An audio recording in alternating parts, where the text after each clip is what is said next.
Bom dia. Se você não me conhece, eu sou o Tom. Estou te recebendo em mais um domingo, esse domingo 13 de fevereiro, para que a gente possa, mais uma vez, refletir sobre as Escrituras na nossa EBD. Estou te recebendo aqui nos estúdios da Igreja Evangélica da Vila Yara. Como nós começamos na semana passada, e se você não assistiu, você pode procurar no perfil da IEV no YouTube, na EBD, essa série que nós começamos apenas um domingo, então você vai conseguir se atualizar muito rapidamente. Nós começamos baseados nessa revista, que é a primeira vez que experimentamos ela na igreja, da editora Didaquê, e o tema é: e a igreja, vai bem? Essa revista ela está fazendo um estudo sobre a carta de Paulo, a primeira carta de Paulo aos Coríntios, uma igreja cheia de problemas, e que Paulo, então, ao tomar conhecimento de todas as situações que aconteciam lá, ele escreve uma carta e vai discorrendo sobre vários assuntos que eram problemas naquela comunidade e que são problemas ainda hoje que nós precisamos aprender com as Escrituras, com os conselhos paulinos, como é que nós devemos nos comportar ou lidar com eles na nossa era. O tema de hoje, a aula número 2, tem como título um tema que me é muito caro, que é o ensino na igreja. E eu vou ler com os irmãos o texto dessa semana, que está na primeira carta aos Coríntios, capítulo 2, a partir do verso 1 e vai até o 5. Então, Paulo diz o seguinte: E eu, irmãos, quando fui ter convosco, quando estive com vocês, anunciei o testemunho de Deus, não fui com sublimidade de palavras, nem com eloquência ou sabedoria, porque nada me propus saber entre vocês, senão a Jesus Cristo, e este crucificado. E eu estive convosco em fraqueza, em temor e em grande tremor. E a minha palavra e a minha pregação não consistiram em palavras de sabedoria ou persuasivas, ou sabedoria humana, mas em demonstração de espírito e de poder, para que a vossa fé não se apoiasse em sabedoria de homens, mas no poder de Deus. Paulo está dizendo, ao iniciar ali a sua abordagem com a igreja, e é uma carta onde ele vai apontar problemas que ele tem conhecimento que estão acontecendo lá, ele vai repreender aquela comunidade, ele vai orientar aquela comunidade a se posicionar, a tomar atitudes, e para isso Paulo novamente está recordando da sua posição quando esteve com eles. De que quando esteve com eles, Paulo se preocupou em trazer o evangelho que era compreensível à comunidade, não se preocupando em se estabelecer como um homem sábio ou se estabelecer com palavras eloquentes, mas em trazer o evangelho puro e simples que pudesse convencê-los, que pudesse ser compreensível para aquela comunidade e, com base nisso, eles pudessem então conhecer a profundidade da palavra. E esse é um tema que é importante para nós hoje. Porque hoje nós vivemos uma oferta muito grande de pregadores, seja pela internet, seja via rádio, seja via televisão. E a tendência, e que Paulo também alertou, não aqui na carta aos Coríntios, mas também na carta que ele escreve a Timóteo, sobre essa ebulição de professores, de profetas e de apóstolos, em que chegaria uma época em que as pessoas passariam a escolher o que queriam crer, passariam a escolher aquilo que lhe fosse mais conveniente e fechariam seus ouvidos para as Escrituras. E nós vivemos um momento como esse, e o ensino na igreja é uma das coisas mais importantes para nós. O ensino, então, pegando do que Paulo começou a falar, a primeira coisa que nós temos que nos preocupar é que o ensino seja adequado às pessoas que estão ouvindo. Não sei se vocês sabem, mas existem ainda comunidades, principalmente mais tradicionais, católicas, que a missa é ainda ministrada em latim. Não faz sentido algum, visto que ninguém consegue compreender aquela linguagem. O benefício do estudo da palavra não é porque a gente tem poder que sai das páginas, ou que a capa do livro, ou que aquele ambiente emana poder. Não. O poder das Escrituras está em ouvi-la, porque ela é que tem poder de produzir a fé. E uma vez que a gente tem a fé, continuar aprendendo do Evangelho, vai trazendo, com o auxílio do Espírito Santo, o poder e o conhecimento necessário para que a gente seja transformado. Portanto, o benefício do Evangelho está em conhecer o que o Evangelho diz e em nenhuma outra coisa. Mas, às vezes, nós no nosso meio, nós criamos obstáculos de comunicação para o Evangelho. O primeiro deles, e que eu já falei em uma aula em algum momento, é sobre o nosso vocabulário esquisito, que o evangélico adora.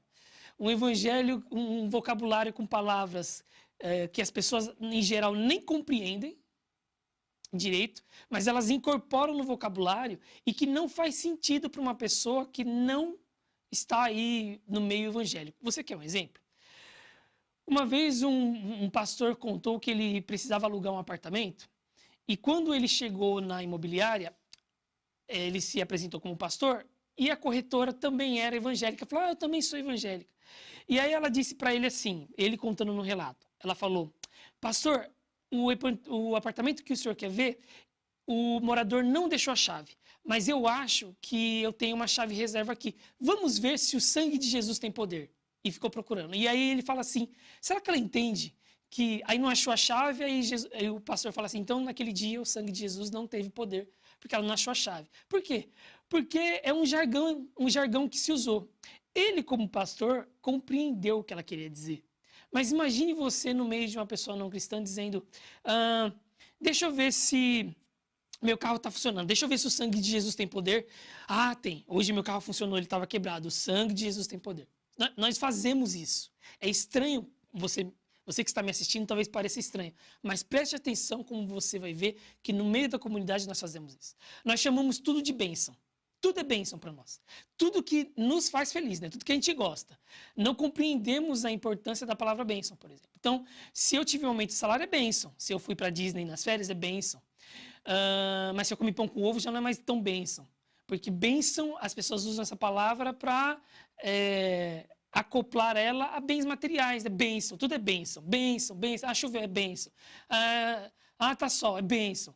Usamos a palavra e usamos ela tão fora de contexto, usamos a palavra de forma tão descontrolada que ela vai perdendo o seu efeito. Tem aquelas pessoas que falam, olha lá o varão. Ô, glória! O que mais? Temos muitas palavras, temos um vocabulário, e aí quando queremos expressar algo de cunho espiritual, o nosso vocabulário é incompreensível para quem não está no meio evangélico. Que tal falarmos português? Porque o evangelho não precisa do evangeliquez. O evangelho, ele é poder de Deus, e se você pega ele puro e simples, como Jesus fazia, você vai ver como o evangelho tem poder transformador. E Jesus fazia isso. Jesus, quando pregava, quando ele ensinava, ele sempre usava elementos comuns ao seu público e que faziam muito sentido. Por isso que quando Jesus quis falar com a samaritana, ele fala primeiro, pede água e depois usa a água, falando que ele é a água da vida, né? A fonte de água, que quem beber nunca mais sentirá sede. Então ele usa um elemento que será compreensível para aquela mulher. Assim como ele usa elementos como pastor, como quando ele conta as parábolas, ele está sempre usando as parábolas para nós hoje. Talvez tenha alguma dificuldade, porque nós não estamos naquele contexto agrícola, né? Não estamos num contexto camponês, mas para aquelas pessoas você pode ter certeza que cada uma das parábolas, a parábola das noivas, a parábola do filho pródigo, as diversas parábolas de Jesus, elas tinham todos os elementos que Jesus colocava na história, elas tornavam aquelas histórias, apesar de espiritualmente profundas, de fácil compreensão para quem estava ouvindo.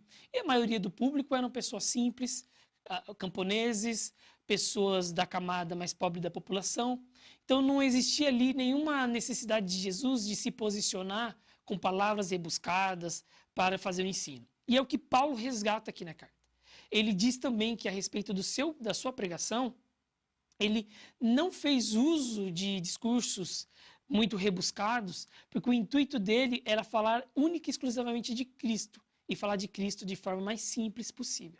E olha que quando Paulo, antes de interagir com a comunidade de Corinto, Paulo tinha estado na Grécia. E na Grécia, um local de filósofos e de estudiosos, Paulo teve que adotar uma outra abordagem. Porque para aquele público fazia sentido Paulo fazer uso do conhecimento profundo que ele tinha de história, conhecimento profundo que ele tinha de poesia, conhecimento profundo que ele tinha de filosofia, porque ele estava interagindo com um público que só conseguia compreender nesses níveis. Aliás, ele só conseguiria ser respeitado se ele se mostrasse tão sábio e tão por dentro desses conhecimentos como aquele público.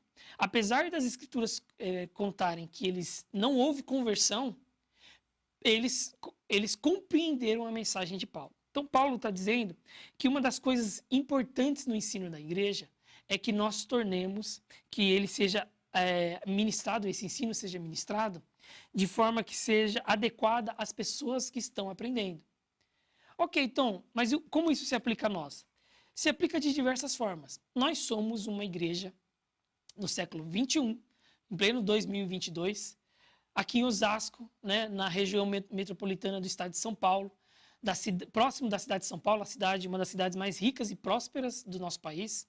Então, na nossa comunidade, nós vamos encontrar, sentados nos bancos, como irmãos, nós vamos encontrar a dona de casa, nós vamos encontrar o pedreiro, o motorista, nós vamos encontrar o pastor, nós vamos encontrar o estudante universitário, nós vamos encontrar os adolescentes no ensino médio, assim como nós vamos encontrar pessoas com diplomas de mestrado, doutorado, médicos, advogados, profissionais de tecnologia, pessoas aí que beberam de diversas fontes do conhecimento, que vieram de diferentes regiões do nosso país, que foram educados e criados de diferentes formas, com diferentes culturas, que vão chegar ao nosso meio, e é importante que nós consigamos trazer para eles ensinos que façam referência aos desafios que eles estão vivendo. E não são poucos os temas que nós podemos usar. As pessoas estão desesperançadas por conta do Covid, as pessoas estão desesperançadas por conta da crise econômica, da baixa perspectiva do crescimento econômico, baixa perspectiva de emprego.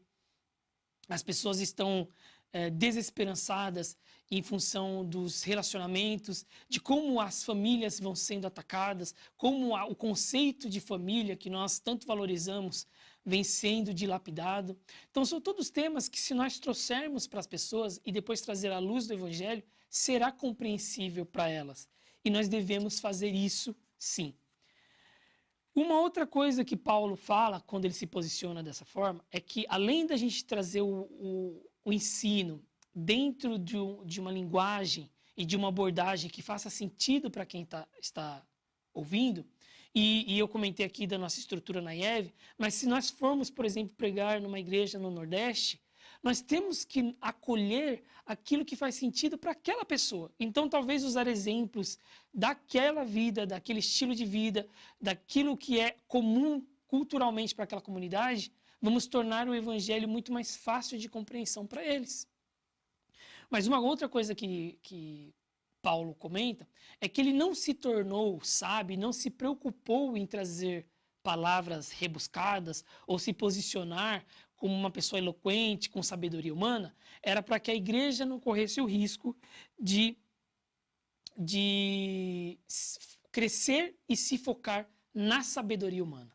E este é também uma grande armadilha na qual nós caímos. Nós vivemos uma cultura, irmãos, amigos e que estão nos ouvindo, que é uma cultura do culto à personalidade. Ao invés de nós nos aproximarmos das Escrituras e termos nós mesmos o domínio do que ela está falando, nós adotamos personalidades a qual nós colocamos elas como detentoras da verdade absoluta. Se a verdade vem daquele pregador, daquele escritor, daquele pastor, se o que vem sido falado vem daquela fonte, então nós assumimos como verdade, porque a nossa confiança não está no que as Escrituras falam, mas está naquela pessoa, na reputação daquela pessoa. E isso é um enorme problema. Tem coisas que nós precisamos ter um senso mais crítico. E eu vou dar um exemplo, sei que vocês vão ficar bravos comigo, não me xinguem aí no chat, mas o meio evangélico, por exemplo, é muito fã de um pastor assembleiano que fala para casais de uma forma que ele usa o evangelho de forma muito humorística. Eu sou contrário a essa abordagem.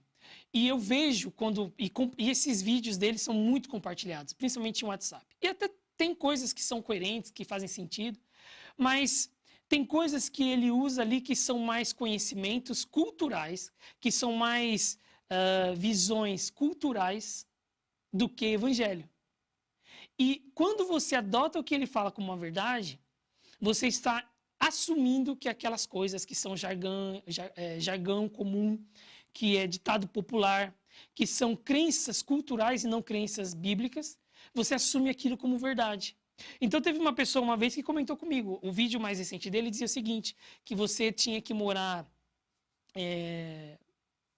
Quando você se casa, você tem que morar não tão longe da família, a ponto dela vir de mala, e não tão perto da família, dos seus parentes, a ponto deles virem de chinelo. E a pessoa estava me comentando isso como sendo uma verdade bíblica, que a Bíblia orientava os casais, então, a morar numa distância X de casa. Eu falei, olha, isso não está nas Escrituras. As Escrituras têm princípios muito claros para casais recém-casados, e que talvez a gente precisa refletir mesmo a distância adequada que o casal precisa ter dos parentes, para que ele possa criar a sua própria cultura, viver a sua vida, né, os seus próprios hábitos, que é importante, né? É uma nova família que está sendo criada, mas este tema que foi trazido pelo pastor não é um tema bíblico, isso é só uma piada, é uma coisa engraçada que se fala e que se converteu numa mensagem. E aí você pode dizer para mim, Tom, mas fazendo dessa forma, ele não tornou a mensagem compreensível para as pessoas? Não. Tornar as coisas compreensíveis é pegar o evangelho, respeitá-lo, honrá-lo como a palavra de Deus que ele é e usar os elementos ao nosso redor para torná-lo compreensível, né?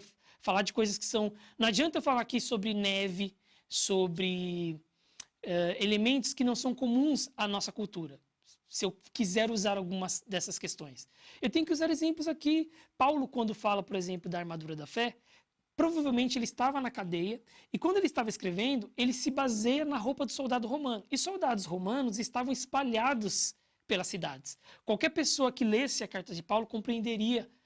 Agora, se eu quero ensinar para alguém que nunca viu um soldado romano, eu teria que pegar aquele paralelo e falar sobre um policial, né? Olha, então, como um policial que usa ali o capacete da justiça, que usa ali o cinto, e aí começa a tornar mais palpável para as pessoas. É diferente de eu fazer piada e fazer da palavra de Deus motivo de chacota. Ah, tem a chacota engraçada, a chacota crente. Essa chacota não existe para mim, eu não conheço. Isso é um cuidado que nós precisamos ter. Tem gente que diz, mas desse jeito ele conquista pessoas. O objetivo não é conquistar pessoas, gente. O objetivo é transmitir o evangelho. O evangelho é que tem o poder de Deus para conquistar pessoas. Quando você coloca em você o poder de conquistar pessoas, então é você que vai sapatear, você vai fazer churrasco, festas, você vai dançar, lavar e passar com o objetivo de conquistar aquela pessoa. Quando você deveria confiar única e exclusivamente no poder do evangelho, e é o que Paulo está dizendo. Então, como eu disse na primeira aula, eu tenho pregadores da minha preferência, eu tenho autores que eu prefiro ler, eu tenho pessoas cujo pensamento bíblico está mais alinhado com a forma como eu creio, como eu vejo. Compartilho aqui na igreja com pessoas que também têm essas mesmas visões, mas toda a minha crença, toda a doutrina, ela está alicerçada e apoiada nas Escrituras. Ela não vem de achismos e nem de imaginação, ou porque agora estamos vivendo um momento de releitura e temos que modernizar as Escrituras. Sou totalmente contrário a esse tipo de discurso. As Escrituras elas são mais atuais que o Jornal de Amanhã, como dizia o nosso grande pregador, esqueci o nome dele. E com base nisso, nós devemos popularizar, tornar a Escritura compreensível, mas jamais usar isso como desculpa para criar piadas e fazer da Bíblia o conteúdo para um stand-up de um comediante. Então, isso é uma coisa importante. A outra coisa que precisamos sempre, como os bereanos, ouvimos o ensino, vamos ver se a Escritura diz isso mesmo? Porque toda vez que você confia o seu conhecimento, a sua crença na reputação do pregador, você está cometendo um erro, porque se aquele pregador cair, muito provavelmente você vai ter também uma queda na sua fé. É muito bom ter referências de pastores, de pregadores, de escritores, de músicos, mas a nossa fé e as nossas crenças devem continuar alicerçadas nas Escrituras. Devemos não ter esse culto a personalidades. Não devemos aqui adotar que aquele pregador é mais sábio que aquele, porque o Espírito é o mesmo. E mesmo que você esteja vendo o seu pregador aí na sua comunidade local, ele está aí porque Deus o colocou aí, e o espírito que Deus colocou nos pregadores famosos da internet é o mesmo espírito que o seu pastor tem no seu púlpito aí simples da sua comunidade. E você deveria dar glórias a Deus pela misericórdia do Pai, que estende o seu espírito para se comunicar com todo o seu povo, onde quer que eles estejam. Por isso que a gente deve ter cuidado com isso. E Paulo fala isso porque, como eu contei na aula passada, o povo de Corinto se dividia na igreja porque gostava mais do pregador A ou do pregador B. E isso deve ser evitado. Um outro tema que a lição dessa semana traz sobre o ensino é que o ensino deve ser ministrado com a supremacia do poder de Deus e não baseado no meu conhecimento, na minha cultura, na minha história, nas minhas experiências. Por exemplo, eu nunca usei drogas. Eu posso falar sobre drogas? Posso. Por quê? Porque a Bíblia me dá princípios muito claros a respeito de vício, de princípios de saúde, de princípios de preservação da mente, que eu posso usar indiferente ao ter usado ou não ter usado, porque não é a minha experiência que conta nesse momento, mas é o que a Bíblia diz. Então, nesse momento, o que eu quero dizer para você é que os professores, os pastores, os pregadores e você que está sentado no banco da igreja, mas que você é uma ferramenta nas mãos de Deus para alcançar as pessoas da sua casa, do seu bairro, da sua escola, do seu trabalho, que portanto você é um pregador, que você não precisa se preocupar com eloquência, você precisa se preocupar em estar falando no poder de Deus. E isso nós devemos fazer confiando no poder do Espírito Santo. O Senhor Jesus, ele garantiu para a igreja, quando ele disse para a igreja que a igreja tinha que fazer novos discípulos, portanto, ele compartilhou com a igreja o seu ministério, pois quando Jesus estava aqui, ele se dedicou muito ao ensino, ele compartilhou, ele delegou essa responsabilidade para a igreja. Mas ao fazer isso e dizer, guardem todos os meus ensinamentos, ensine o que eu ensinei, Jesus também nos enviou o Espírito Santo, aquele que tem o potencial de tornar as nossas palavras como ferramentas poderosíssimas para plantar e colher para o reino de Deus. Um terceiro elemento que a lição fala é que o ensino deve ser ministrado tendo como base um único e insubstituível fundamento, Jesus Cristo. E é importante você entender que quando nós falamos de evangelho, nós estamos falando da mensagem de Cristo, do sacrifício de Cristo, de como Cristo, ao morrer na cruz, abre para a humanidade a possibilidade da salvação e da reconexão com Deus. Quando eu falo de Davi, isso não é evangelho. Você compreende isso? A Bíblia é a palavra de Deus e contém conhecimentos e ensinos a respeito do que Deus revelou à humanidade. Mas evangelho é quando eu falo exclusivamente da salvação vinda de Jesus. Por que eu falo isso? Porque é importante, eu que tenho um filho de 6 anos, eu adoto isso como uma verdade fundamental na minha vida. Ao ensinar o meu filho, se eu ficar focando em Davi, em Sansão, nesses personagens que têm o poder de atrair a atenção deles, se eu não estabelecer o fundamento de Cristo, o He-Man, o Super-Homem, o Batman e o Sansão estarão no mesmo patamar, na mesma prateleira. Serão só homens fortes, poderosos, que salvaram, que fizeram coisas grandiosas. Davi, que foi um grande guerreiro. Ele vai estar ali equiparado a qualquer personagem de ficção científica que meu filho assiste na televisão. O meu filho só vai compreender que Davi era muito mais superior a isso quando ele compreender Cristo e o fundamento de Cristo e saber que Davi foi o que foi porque Deus fez dele quem ele era. Por isso que em casa, o ensino único e exclusivamente ainda está, apesar dele já ter 6 anos, totalmente fundamentado na história, nos ensinamentos, na pessoa de Cristo. Esse é o fundamento que eu estou levando para ele em casa. E aí, quando eu trago ele para a IBD, aqui na IBD nós temos um portfólio riquíssimo que os professores trazendo história de Samuel, de Davi, de Ana, trazendo personagens bíblicos importantes que vão aumentando na visão do meu filho. Como Deus agiu através das pessoas, mas ele já está sendo ensinado a olhar tudo isso sobre a ótica de Cristo. Quando nós vamos ensinar as pessoas, Não adianta você querer desejar ensinar, por exemplo, valores morais baseados na história de José. Porque José, ele recusou adulterar com a esposa do seu do chefe dos governadores ali do Egito. E usar isso como um elemento para aquelas pessoas que não têm fundamento em Cristo, porque para elas José e nada vai dar na mesma. A história de José só tem impacto quando você entende que é Jesus e Deus que está ali atuando na vida daquele personagem. Aí você tem uma compreensão profunda. Os nossos ensinos, portanto, precisam estar sempre fundamentados em Jesus Cristo. E não importa se você vai estar ensinando sobre o Velho Testamento, o Novo Testamento, se você vai estar falando de Moisés, se você vai estar falando de Isaías, ou se você vai estar falando de Paulo ou Pedro. Em todos eles, a prefigura de Jesus, o elemento que fundamenta o ensino é Jesus Cristo. E com base em Jesus Cristo, então, se você quer começar, comece por Jesus. E se você já está falando para um público de convertidos, ainda que você esteja ensinando sobre o Velho Testamento, o Novo Testamento, tudo tem que começar e terminar em Cristo, sempre. Ele é a chave de interpretação das Escrituras.